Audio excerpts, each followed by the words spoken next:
Hola a todos, muy buenas tardes.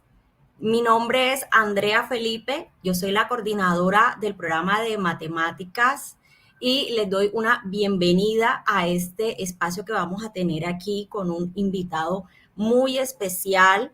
Él es egresado del programa de matemáticas, se llama Henry Mejía, es un egresado para nosotros muy especial, es muy allegado al programa durante su época de estudiante, fue muy allegado a nosotros, muy destacado y nos ha aceptado esta invitación especial para explicarnos y contarnos un poquito de cómo ha sido, digamos, en esta época ya de matemático que se encuentra trabajando en una empresa de tecnologías.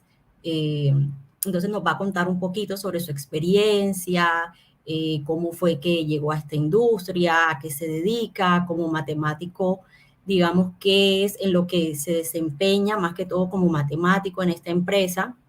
Entonces, estamos muy agradecidos en el programa, en el departamento de matemáticas, con Henry por haber aceptado esta invitación y espero que para todos ustedes sea muy provechosa y que pues se animen a dar ese paso de estudiar matemáticas. Además, una de las actividades a lo que se puede desempeñar los matemáticos hoy en día. Entonces, Henry, muy buenas tardes. ¿Cómo estás hoy? Hola, ¿qué más? Gracias, Andrea, por la presentación. Buenas tardes a todos. Bueno, como les dijo Andrea, soy un egresado del 2016. Bueno, terminé en 2016, me gradué en 2017 después del papeleo del grado y todo. Y, digamos, he pasado por las dos partes. Digamos que el matemático normalmente se motiva a estudiar, que es una, como ir directo por la academia. Estuve un año estudiando de más, siendo profesor. Y también pasé por la industria, entonces no va a ser un cuadro comparativo, o sea, la academia también es atractiva, me parece, si alguien quiere estudiar matemáticas por entrar en la academia, también es un buen camino, pero les voy a motivar más que todo en las oportunidades que hay en la industria, que es, digamos, lo que me da de comer ahora y a la mayoría de compañeros que he tenido en el programa, que les está yendo muy bien, que también van a ser mencionados. Y pues nada, ya podemos empezar, voy a compartir mi pantalla en este momento. Sí, Henry, antes de comenzar, que no lo mencioné, cuéntanos qué énfasis hiciste durante tu época de estudiante. Bueno, yo hice en ciencias de la computación. Digamos, siempre me ha gustado programar por hobby. Ahora lo hago para ganarme la vida, pero particularmente escogí ese y recomendaría hacerlo en general si quieren entrar en la industria de las tecnologías, que estudiaran en particular ese, pero no es como 100% necesario. Creo que todos los énfasis tienen, tienen, digamos, su punto de entrada en la industria y todos son viables. Pero particularmente yo diría cásense con el de ciencias de la computación, porque saber programar es una ventaja increíble. Sí, de acuerdo. Bueno, entonces los dejo con Henry. Henry, muchas gracias. Adelante con tu presentación. Ok, de una.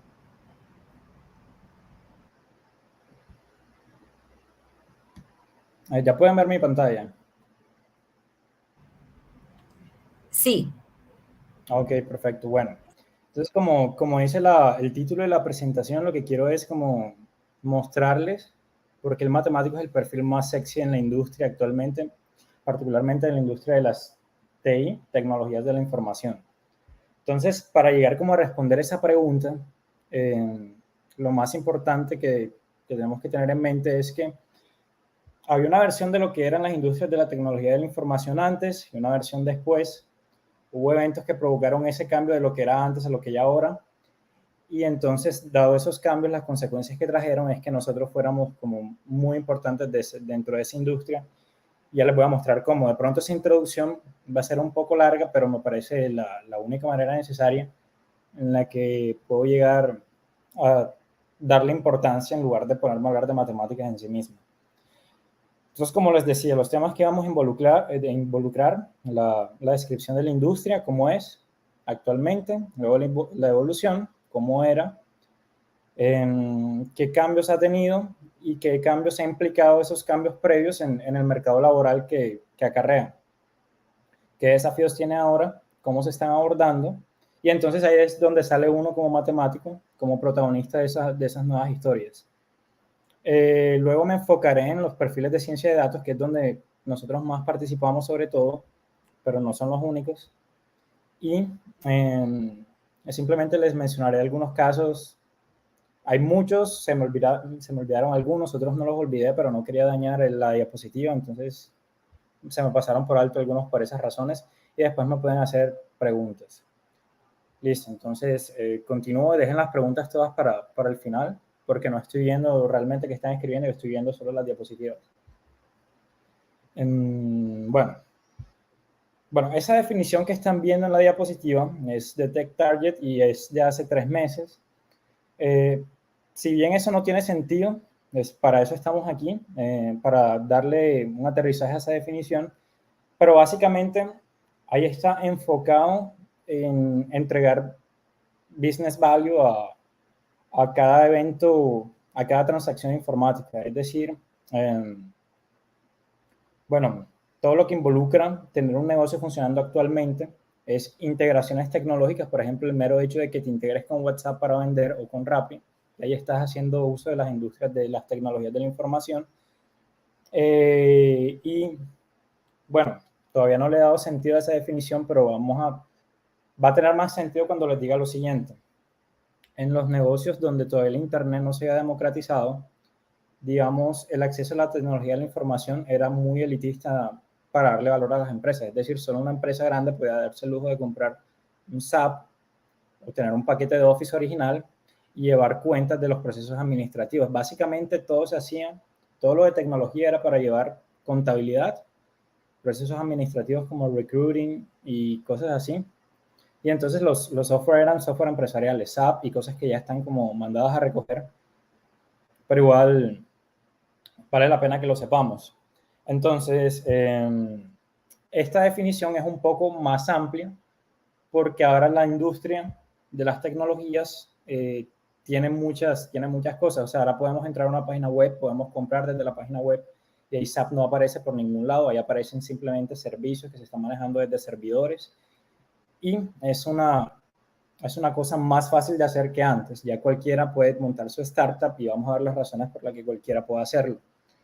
Entonces, bajo este paradigma que tenemos ahora, todo eso que ven, todos esos iconos hacen parte de lo que hoy es tecnologías de la información y mucho más. O sea, desde el hardware del usuario final, tu celular, tu laptop, hasta los servidores que están en los data centers que las empresas están alquilando para que su negocio esté funcionando en ese momento, los que mantienen la página web, los que mantienen el historial de las transacciones y todo eso.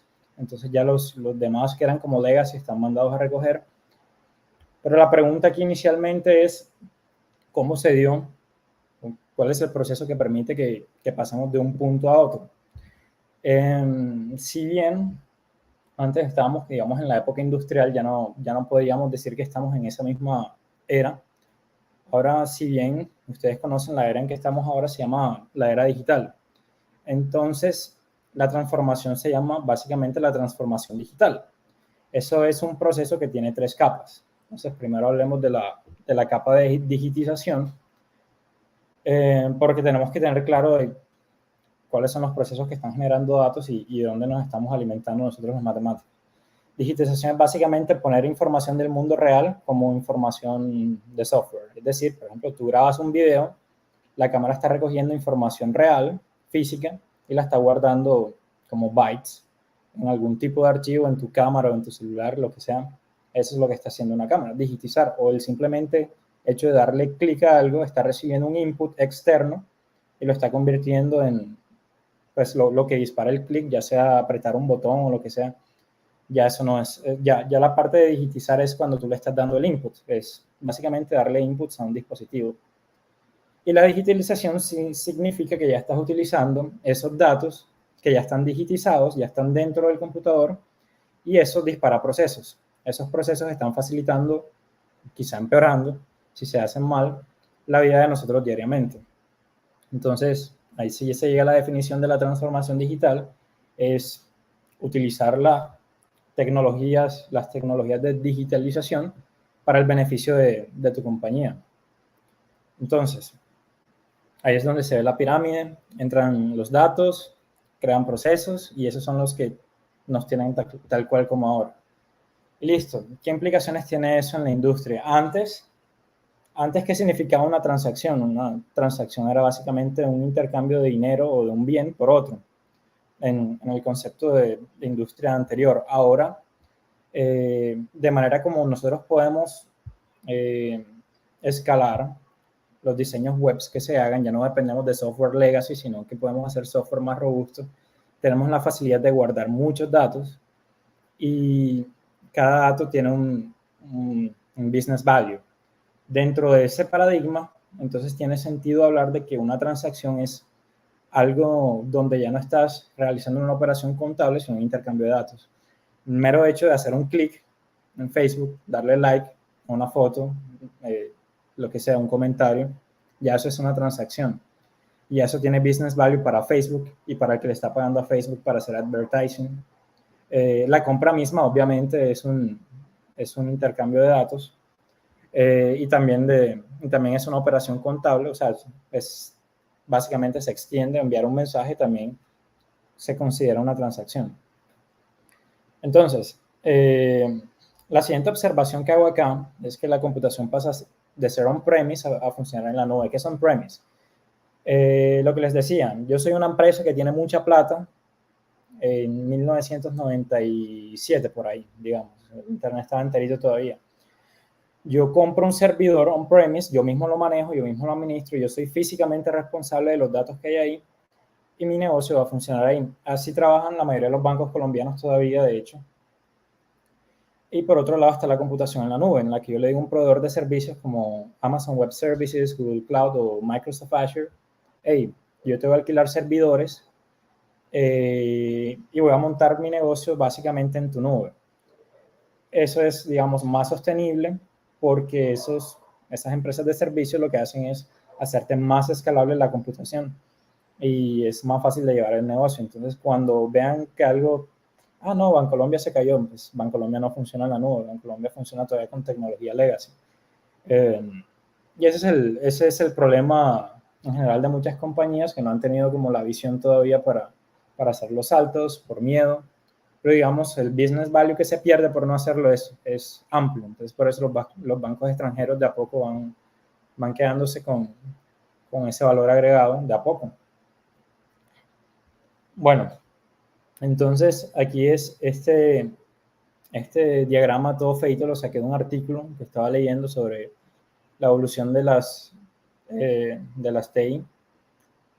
Bueno, ahí están mencionando, antes se utilizaban para recruitment, otros procesos administrativos y básicamente grandes compañías que tenían mucho dinero como manufacturing, retail y telecomunicaciones. Y pues sí, tenían la plata para hacerlo. Ahora es muy fácil, ahora hasta tú puedes tener un servidor siempre que tengas una tarjeta de crédito y puedes montar tu propia startup con tu servidor súper pequeño y puedes hacerle competencia a las empresas de tecnología que no tengan esa visión. Mientras no tengan esa visión, tienen esa debilidad. Ahora, el presente de las TI son el Big Data, el Cloud, el Mobility, que se refiere a los dispositivos móviles, y el In-Memory Computing, que se refiere a, ya es algo como muy técnico, el cache. Por ejemplo, cuando estás jugando un videojuego, hay retos que tienes, o en la entrega de contenido, también hay retos que tienes, por ejemplo, en Facebook, para entregarle el video a las millones de personas que lo están viendo en un momento, o YouTube para entregar a millones de personas, utilizan sistemas distribuidos de cache, de manera que no tienen que preocuparse porque hay un servidor pobrecito que está sufriendo la descarga del contenido una y otra vez, sino que esto está pasando en una RAM.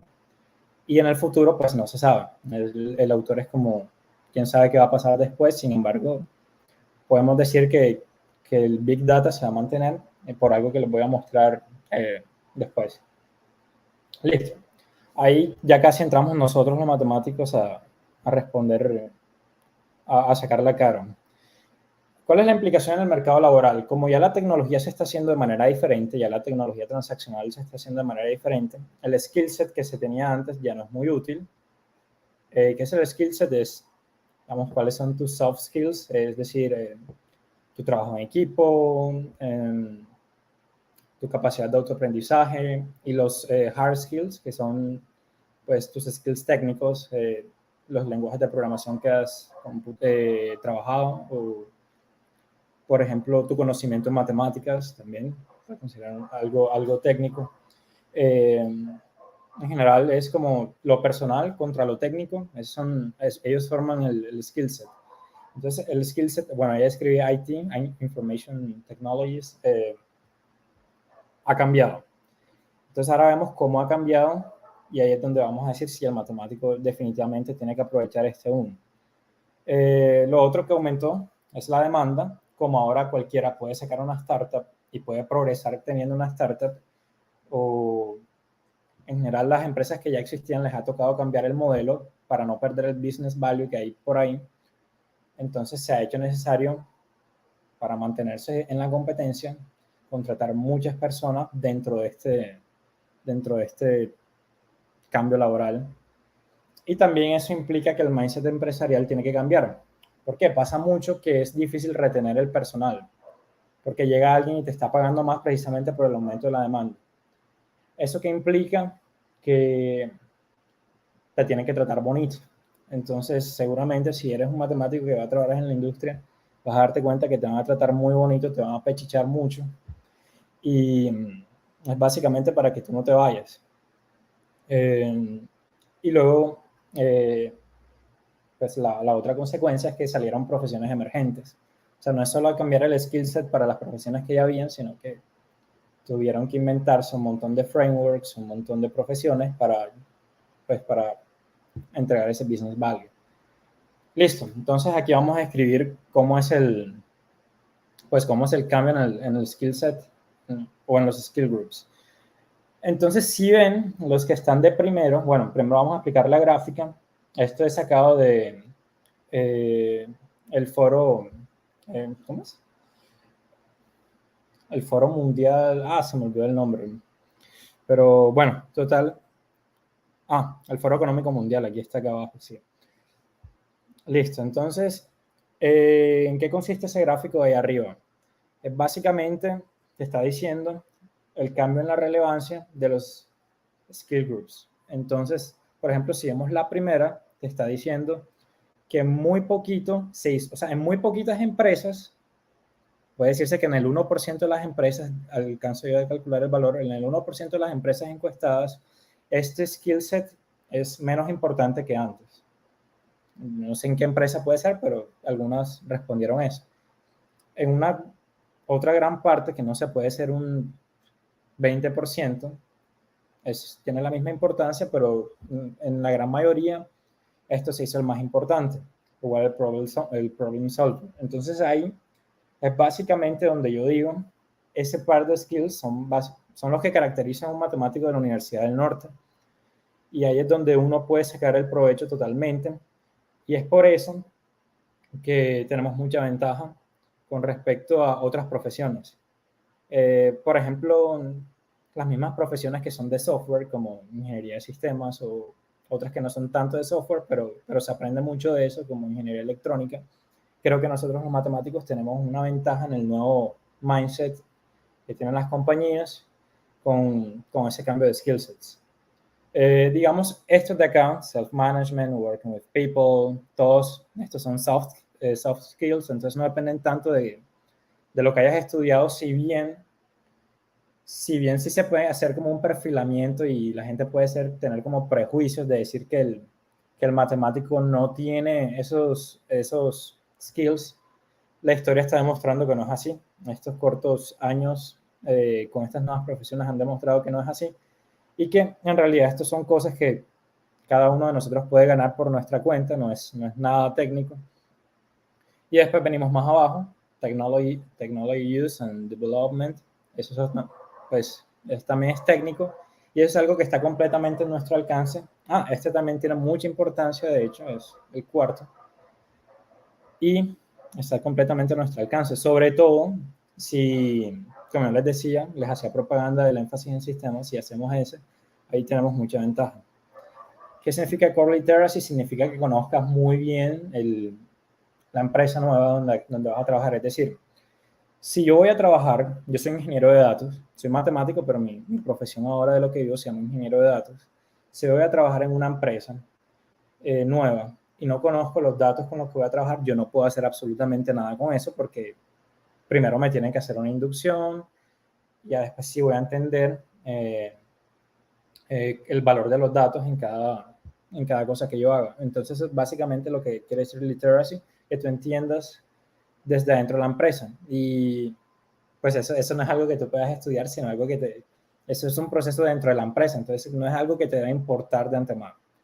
Physical abilities, pues aquí solamente en esta industria necesitas poder teclear y ver el computador. Conozco gente que lo hace con una sola mano, conozco un mochito que trabaja y le va súper bien, entonces con que tengas con qué teclear y, y con qué ver, por lo menos un ojito con qué ver y con qué teclear, estás muy bien. Porque incluso, como les había comentado, el mindset de las empresas ya no es tan cerrado como antes. Ahora son muy abiertos a trabajar con personas discapacitadas en general. Ahora las empresas son bastante diversas en todo sentido, estas empresas de tecnología de la información, debido a ese cambio de mindset. O sea, les encanta tener diversidad de todo tipo, van a encontrar todo tipo de personas, nacionalidades, identidad sexual, eh, identidad racial, todo. Eso es una diversidad muy linda que pueden encontrar incluso gente discapacitada que se va a sorprender de que es muy bueno. Es algo lindo que te puedes encontrar también. Y bueno, aquí, por ejemplo, en la segunda parte del recuadro te dice cuáles son los top 15 skills para 2025. Y pues claramente aquí estamos muy aventajados. Analytical thinking and innovation, active learning and learning strategies son cosas que creo que nos caracterizan. Problem solving también es algo que nos caracteriza. Creo que de pronto esto no nos identifica y eso es un soft skill propio, o sea, eso no te identifica a ti como matemático ni a otro como, no sé, cualquier profesión, sino que eso es algo propio de la persona, es como algo muy transversal, ya eso sí depende de ustedes. Pero si siguen leyendo cada uno de los skills, ven que nosotros salimos muy favorecidos, como les insistía, con respecto a otras profesiones. Listo, y entonces ahí es donde están los retos que siguen, pues que siguen dándonos valor a nosotros. Como ese skill set nuevo es muy difícil de conseguir, están pasando varias cosas. El que lo tiene cobra mucho, entonces asegúrense de tenerlo si van a trabajar en la industria porque es un skill set muy caro y les conviene a ustedes. Bueno, otra cosa es que hay de pronto personas que tienen el potencial de tener el skill set, pero ya vienen como otras profesiones, digamos, alguien que quiere ser ingeniero de datos podía haber venido antes de software engineering y puede aprender eso y las empresas se lo van a facilitar porque así no tienen que contratar a alguien de cero para evitarse pagar un nuevo que les cueste mucho dinero. También hay mucha apertura para el talento joven. De hecho, la empresa en la que trabajo se llama Factor. Nosotros hacemos training programs para capacitar a las personas en los skill sets de las profesiones de datos. ¿Por qué? Porque a nosotros nos resulta más barato tener un joven talentoso que aprenda lo que tenga que aprender y pagarle menos, obviamente, que alguien que ya ven con un seniority alto, pero igual pagarle menos es pagarle que 5 millones apenas termine el programa, algo así, que pagarle a alguien ya viejo al que haya que pagarle como mucho. Entonces, ahora ya se está prefiriendo el que tiene menos experiencia, pero talento para aprender lo que tiene que aprender, que el talentoso igual. El talentoso se sigue, que el talentoso no, que el experimentado. Igual el experimentado todavía sirve porque necesitas el experimentado que orienta a los demás. La experiencia es muy importante, pero igual no se consiguen plazas para llenar. Entonces, el talento joven, ustedes van a graduarse y apenas consiguen el primer trabajo, que es lo más difícil, conseguir el primero, es lo más difícil y no es tan difícil para ustedes.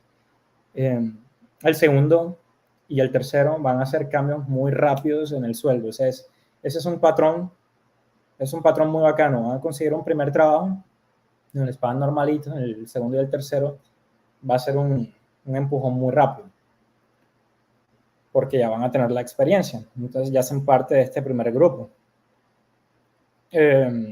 Y lo otro es la dificultad de retener a los empleados de la compañía, precisamente porque las empresas grandes se los roban a los que se encargaron de formarlos ustedes cuando eran junior. Y cuando ustedes estén en esa posición, si llegan a meterse en esa industria, no se pongan de moralistas. O sea, ustedes tomen sus mejores decisiones, claramente siendo leales con lo que les han dado, pero claramente cuando las empresas les dan algo a ustedes, es porque ustedes les están respondiendo, y si ustedes deciden cambiarse, no se echen para atrás por mero agradecimiento, sino agradezcan en su diario vivir cuando estén trabajando, haciendo las cosas bien. Y seguramente la empresa se sentirá bien cuando ustedes se vayan por su crecimiento, si no serían una empresa egoísta. En mi caso no me han tocado empresas egoístas, afortunadamente. Bueno, entonces hablemos de qué es lo que le está pasando a las empresas que no están adoptando ese cambio en el mindset, que son, por ejemplo, los bancos. Y es entendible que los bancos no lo hagan porque hay, digamos, restricciones de seguridad con respecto a los datos. O sea, están hablando de gente que maneja nuestro dinero, entonces es como más difícil hacer un cambio brutal. Y también las organizaciones viejas, sobre todo, pues sobre todo las que no tienen el presupuesto para hacer los cambios, no se atreven a hacerlo. Entonces, listo. Entonces, la primera, la gran imposibilidad es los skill gaps. ¿Qué es el skill gap? Es que no encuentras a las personas con los skills que tú necesitas, al menos no los puedes pagar. Entonces, eso precisamente es porque la gente pues, no existe. Es muy difícil sacar a la gente porque ya están trabajando en otros lados o te cobran muy caro si se quieren cambiar. Entonces, ahí es donde el mercado laboral necesita gente como ustedes y les van a pagar bien. La otra es, lo segundo está muy relacionado con lo primero. Es difícil para las empresas atraer talento a pesar de que tienen cómo pagarlo, porque no tienen el cambio cultural necesario para hacerlo. O sea, uno, como les dije, a uno lo pechichan mucho y de pronto te sale una empresa a ofrecerte un poco más de lo que ganas, pero hay cosas en las que todavía están quedadas y tú dices, no, yo estoy acostumbrado a que me pechichen en esto, yo no hago este cambio. Son cosas que les van a pasar muchísimo. O sea, va a cambiar ese paradigma donde uno que es el que está buscando trabajo, entre comillas, como que es súper, es el que está como en la posición de inferioridad contra el reclutador. Van a darse cuenta como que es diferente, el reclutador va a estar detrás de ti, le cancelas y te va a decir, hey, ¿cuándo puedes reagendar? Es como que algo como que nunca antes pensado, porque normalmente es como que si uno la embarraba antes con el reclutador, uno es el que tenía que ir a rogarle y vamos a ver qué pasa, qué hacemos. Y son cosas que han cambiado definitivamente. Bueno, básicamente todas las, no puedo ir de lleno como en todas porque tampoco estoy súper bien de tiempo, pero todas están relacionadas entre sí. Entonces, ahora lo siguiente es de dónde están viniendo las personas que están ocupando esos nuevos puestos. A mí me interesa que veamos de Data and AI, Cloud Computing y Engineering, que son, digamos, los que nosotros más vamos a tocar como matemáticos si nos metemos en la industria. Aquí te están diciendo, lo que dice aquí, es que las personas, en el porcentaje de personas encuestadas, lo siento, el 72% de las empresas encuestadas dicen que la gente que está trabajando en datos viene de otro lado, o sea, viene pues, de otro grupo de trabajo. Viene, por ejemplo, de engineering, se pasaron a data and AI, y el 28% son gente que ya lo hacía desde antes. Y entonces ven que es como que no requieren o sea, que el 28% es como las personas que tenían experiencia al momento de hacer eso. Es decir, que la mayoría de gente que esté trabajando en eso son gente que transicionó. Y ahí es donde está la oportunidad para nosotros. Transicionamos de academia a industria. Lo mismo para el cloud computing. El 50% de gente transicionó porque obviamente antes todos hacían on-premise con servidores pagos por ti mismo, no eran alquilados a gente de la nube. Y el engineering sí está todavía muy parejo. Es decir, la forma en la que se hacen páginas web no ha cambiado mucho, pero sí hay un grupo nuevo de cosas para hacer en Data and AI, que podemos ver ahora. Y listo, aquí, disculpen por lo pequeño que sean las letras, pero fue la única manera en que pude como shrink la cosa. Y bueno, ahí simplemente les están diciendo de dónde vienen las personas que están tomando esas nuevas profesiones. Entonces, como ven, en Data en AI, son gente que venían como una tercera parte de Research, la otra parte venía de Information Technology, de la manera que se hacía antes, y la otra gente viene de Engineering. Ese Research, básicamente están hablando de gente científica, o sea, pueden ser físicos, matemáticos, etcétera, que venían de la academia y transicionaron a Data and AI. Entonces, los datos ahí no están mintiendo. O sea, nosotros somos los que tenemos las grandes oportunidades ahí. Bueno, ahora sí, como les había comentado, nosotros los matemáticos tenemos el gran nicho en las profesiones de datos. Ahí les estoy escribiendo, digamos, en qué consiste cada una y cuáles son los pagos promedios en Estados Unidos. No aquí, aquí sería como la mitad de eso, pero igual sigue siendo mucha plata. Estamos hablando de los promedios. Entonces, pues comenzaré, por ejemplo, con el Business Analyst. Digamos, es como una versión un poco más sofisticada que el ingeniero industrial. De hecho, muchos de los que conozco son graduados de ingeniería industrial, muchos otros son matemáticos. Son personas que están encargadas de gestionar KPIs, o sea, Key Performance Insights, gestionar visualizaciones que permitan entregar datos de valor para tomar decisiones. Entonces, para eso hay que saber en manejar datos estructurados, saber graficar. Entonces, ahí es importante SQL, Python, de pronto Excel, de pronto herramientas como Power BI, Tableau, etc. Algunos utilizan todavía SAP, también es útil para eso, saber un poco de estadística.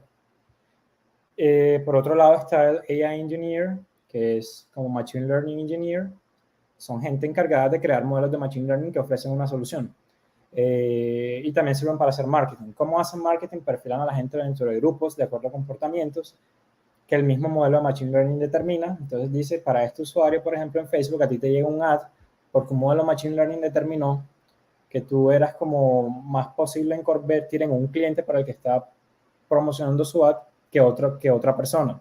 Entonces el modelo Machine Learning se encargó de decirle a Facebook, hey, ponle este ad a este man o a esta persona. Y por otro lado está el Data Engineer, que es, digamos, lo que hago yo. Definir esto es como un poquito más complicado porque no todo el mundo está de acuerdo en lo que es, pero es básicamente piensen que los datos de la industria no están centralizados, están todos descentralizados. Hay una base de datos por aquí, otra por acá. Hay otros que ni siquiera te pertenecen y tienes como que jalarlos de algún lado.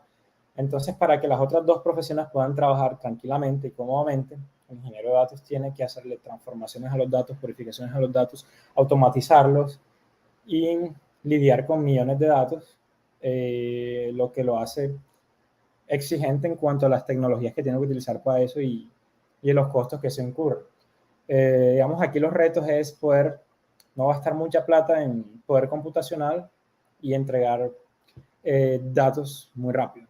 Digamos, el producto del Data Engineer es el dato. El producto del Machine Learning Engineer es un modelo Machine Learning. Y el producto del Data Analyst es un insight que le permite a la empresa tomar una decisión. Bueno, esto sigue siendo información del Foro Económico Mundial. Entonces se está diciendo para esos nuevos grupos de trabajo cuáles son los que tienen oportunidades masivas. Este de aquí es otra manera de llamar al Machine Learning Engineer. El Data Scientist es, digamos, la parte teórica de ese Machine Learning Engineer. También hay oportunidades masivas. También para el Data Engineer. El desarrollador de Big Data es, digamos, una forma, es como la forma teórica de ver el Data Engineer. Son los que construyen las herramientas que nosotros los Data Engineers usamos. Data Analyst es el mismo Business Analyst o Business Intelligence Engineer. Y ahí ven que hay muchas oportunidades. Y también en el otro lado, el lado B, que están mostrando cuáles son o sea, cuál es el skill gap para las personas que entran ahí. Entonces, por ejemplo, para inteligencia artificial, el skill gap es total. O sea, aquí te están diciendo que 0 significa que es total gap y 1 es que no hay gap. Entonces, estas son las que tienen más gap, data storage technologies y todo eso. Natural language processing, que es algo también de machine learning. Y esas son cosas que nosotros los matemáticos tendemos a aprender más rápido porque tenemos conocimiento estadístico. Y básicamente el machine learning está fundado en estadística y un poco de, pues sí, básicamente análisis matemático. Bueno, aquí les estoy mostrando la proyección del Cloud Storage Market para 2028. Entonces miren que estamos, para el 2021 todavía es un estimado porque no se ha acabado el año, pero ya con toda seguridad les puedo decir que ya superamos el valor de 2020 para, bueno, ¿de quién estamos hablando? Estamos hablando de IBM, AWS, Azure y todos los negocios de ellos encargados de hacer almacenamiento. O sea, no, vamos, no toda la nube, sino sus subnegocios que se encargan de almacenamiento. Entonces, miren cómo está aumentando esto para 2028. Eso quiere decir que los retos del Big Data van a ser aún más grandes, porque si esto va a aumentar así es precisamente porque los datos que se van a manejar van a aumentar así de tanto. Eso quiere decir que esto no es algo que esta mudita no se va a acabar a corto plazo. O sea, ustedes tienen todavía tiempo de estudiar y llegar a un punto en el que se pueden capacitar en esto y ser muy exitosos. Y bueno, estos son los casos de éxito, bueno, algunos. Me faltaron varios que les dije que no quería dañar la presentación como se veía y ya tiene hasta la foto y no los puse. Uno de ellos es Héctor López, trabaja en McKinsey, que es la compañía de consultoría más grande del mundo, de consultoría general. Trabaja como Data Engineer. Está John Henao y yo, que ambos somos Data Engineers para Factor. Está Jan Orozco, está trabajando también como Data Engineer, no recuerdo para qué compañía. Tenemos a Natalie, que es, creo que la creador primero de todos nosotros los que estamos ahí. Está trabajando como Business Intelligence Analyst. Si no estoy mal en Asia del Caribe, no estoy seguro, pero fue la última vez que supe de ella. Está nuestro querido amigo Mojica, que está trabajando en una empresa de Europa también en la parte de analítica. Carolina, que es más como de análisis predictivo, machine learning para empresas de predicción de valores. Steven Díaz también está trabajando en Alemania para una empresa de analítica, está en la parte también de analítica de datos. Alejandro está trabajando también como Business Intelligence Engineer con Natalie. Y Sergio Gómez, él no está trabajando como tal en datos, pero está trabajando también en software y, digamos, él trabaja en computación de bajo nivel. Bajo nivel no quiere decir fácil, sino en los niveles de la computación. Digamos, trabajar lenguaje de máquinas, C y todo el cuento. Entonces es una persona que ha trabajado en hacer emuladores de un sistema operativo a otro para algunos programas como videojuegos o programas serios y cosas así. Y bueno, ya en este momento mi presentación termina, ahora sí estoy como listo para las preguntas que tengan que hacer.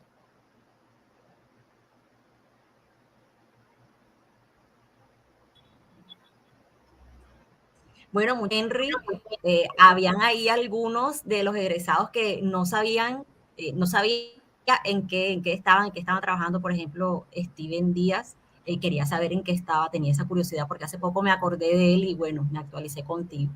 Bueno, gracias de verdad, Henry, por explicarnos, de verdad que muy interesante saber de que nuestros matemáticos son muy apetecidos en esta industria. Ojalá que nuestros estudiantes y los futuros estudiantes aprovechen estas oportunidades que se están presentando en este nuevo mercado laboral. De verdad que sí. Bueno, no sé si alguno tenga alguna pregunta, la puede hacer por el chat, por favor.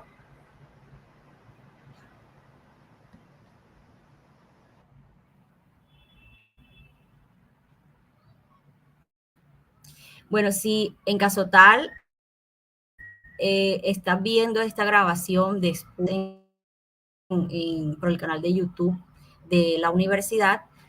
Si tienes alguna pregunta, puedes enviarla a mi correo electrónico, que es a felipe@uninorte.edu.co. Si yo la puedo resolver, bueno, te la resuelvo. Y si es una pregunta dirigida a Henry, pues yo se la puedo remitir a él y pues creo que con mucho gusto él nos resolverá la pregunta, ¿cierto? Entonces, sí, ahí puedes enviarme la pregunta a mi correo electrónico, cualquier cosa. Pero ahí veo unas preguntas. Carlos está preguntando si es muy tarde para un profesional de 42 años incursionar.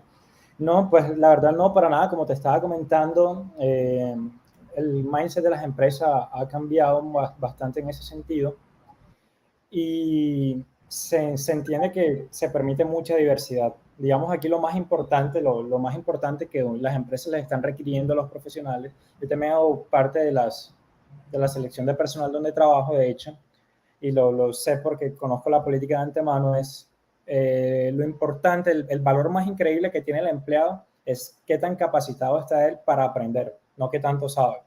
Ya eso sí depende del seniority, hay algunas posiciones que si son senior, ahí sí te van a requerir experiencias. Pero si tú quieres incursionar dentro de este campo, a pesar de que tengas 42 años, no te puedes vender como un senior porque ahí estás trabajando como un junior. Pero definitivamente las empresas estarán a gusto de ver una persona que está con la capacidad de gestionar su propio aprendizaje y aprovechar los beneficios que las empresas dan para eso, porque ellos no solo es como que aprende por tu cuenta, sino que nosotros te pagamos una membresía en tal plataforma para que hagas esto, para que te certifiques en esto, y eso está muy abierto. Y un saludo, profesor Carlos Mario. Me alegra mucho que me haya estado viendo.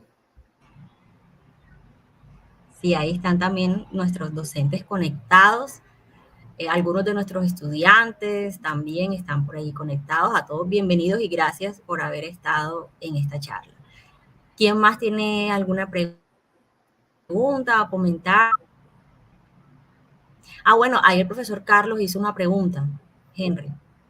Sí. Además de la materia teórica, ¿qué competencias deben tener los nuevos egresados según tu perspectiva?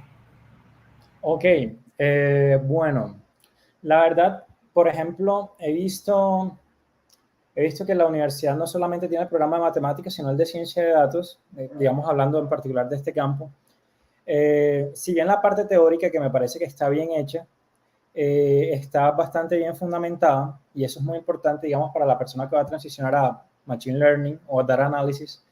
Hay otras partes que se quedan, sí, un poco cortas, por ejemplo, en la parte donde yo trabajo, que es como más Data Engineering.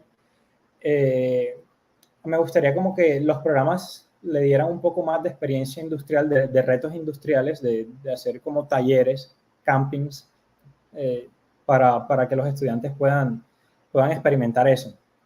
Digamos, de hecho la empresa donde trabajo tiene pensado como meterse en las universidades y hacer ese tipo de cosas, hacer camps y hackathons y cosas así. Me parece que la universidad también debería aprovechar eso para que se enfrenten, digamos, a una versión más suave del mundo real.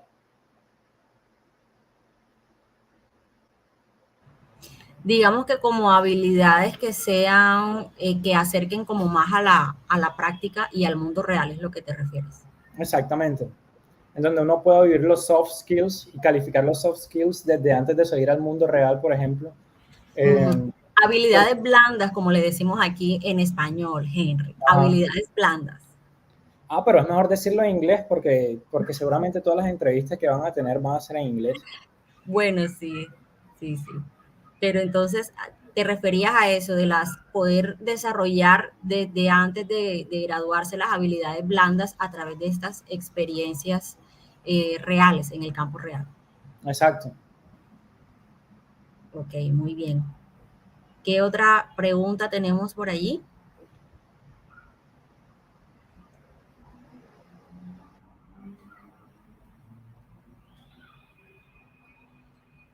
Bueno, no estoy viendo ya en el chat, pero pareciera que no tenemos más preguntas.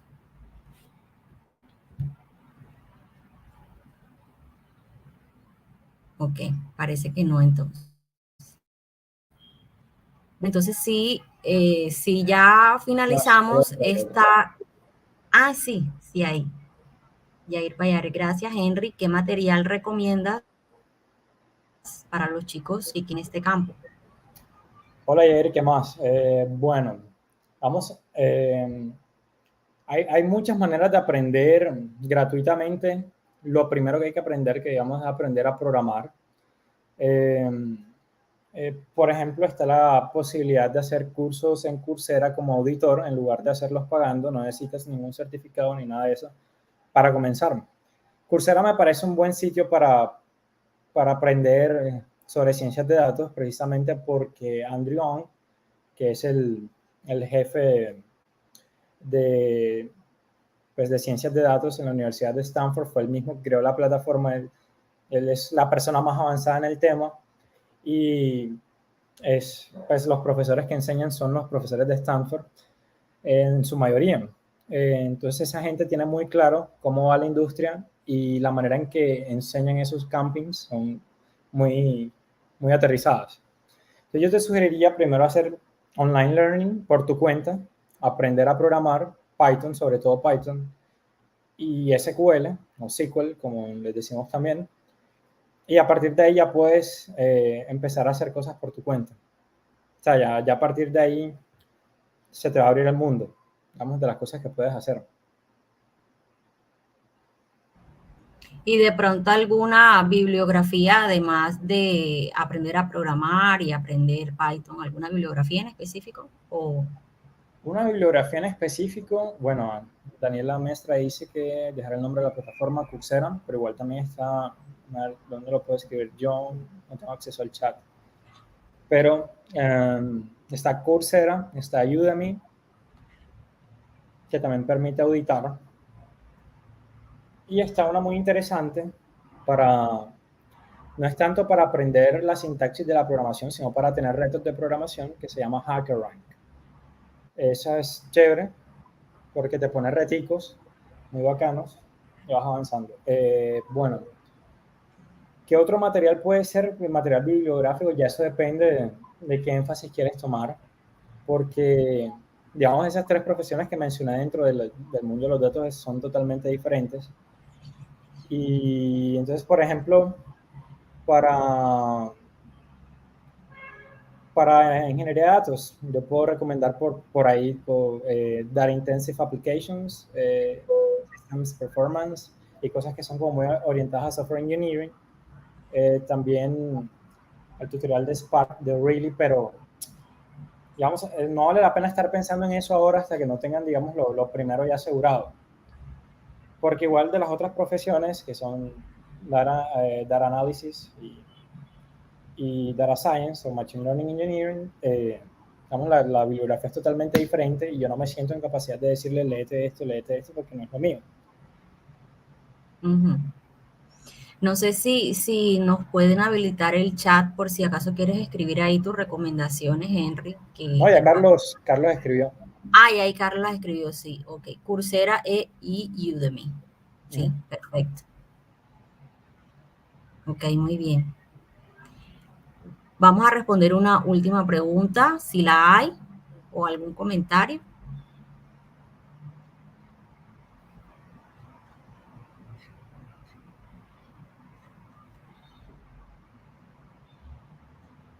Bueno, ok. Parece que no. Ok. Que no tenemos más. Entonces, muy bien, Henry, muchísimas gracias de verdad nuevamente por haber atendido esta invitación, por haber estado con nosotros en este espacio, pues dándonos toda esta información de lo que se puede, una de las áreas en las que se puede desempeñar un matemático, muy interesante. Entonces, a todos los que nos acompañaron también, los espectadores, muchísimas gracias por ver este video, esta corta intervención de parte de nuestro egresado Henry Mejía. Un saludo para todos y muy buenas tardes. Hasta luego. Los siguientes contenidos de Uninorteco te pueden interesar. No olvides suscribirte a nuestro canal.